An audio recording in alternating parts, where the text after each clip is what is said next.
Good morning to all of you. तो एक नए वीडियो के साथ आपके सामने एक बार फिर रूबरू होने का मौका मिला। तो आज का हमारा टॉपिक है कि ध्वनि की चाल। ध्वनि की चाल का बढ़ता हुआ क्रम क्या होता है। क्वेश्चन आ जाता है 4 ऑप्शन में, स्टूडेंट बड़ा कंफ्यूज हो जाता है।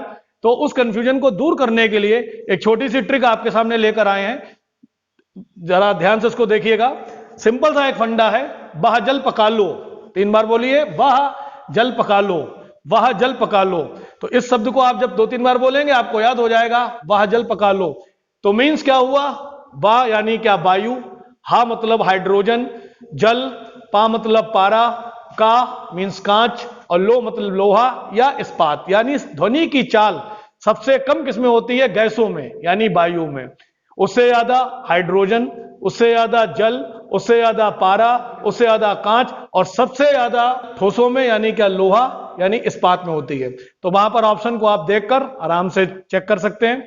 इसी प्रकार तरंग दैर्घ्य, वेव लेंथ का बढ़ता हुआ क्रम क्या होता है।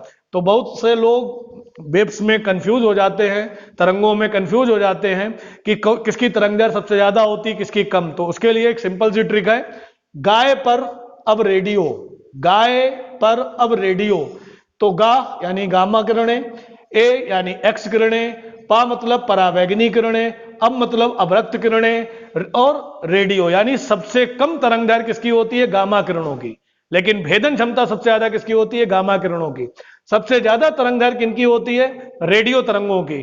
तो भेदन क्षमता सबसे कम किसकी होती है, रेडियो तरंगों की। तो एक बार फिर सभी लोग दोबारा से चेक करें कॉन्सेप्ट को, कि ध्वनि की चाल सबसे कम किसमें होती है, वायु में, और सबसे ज्यादा किसमें होती है, ठोसों में।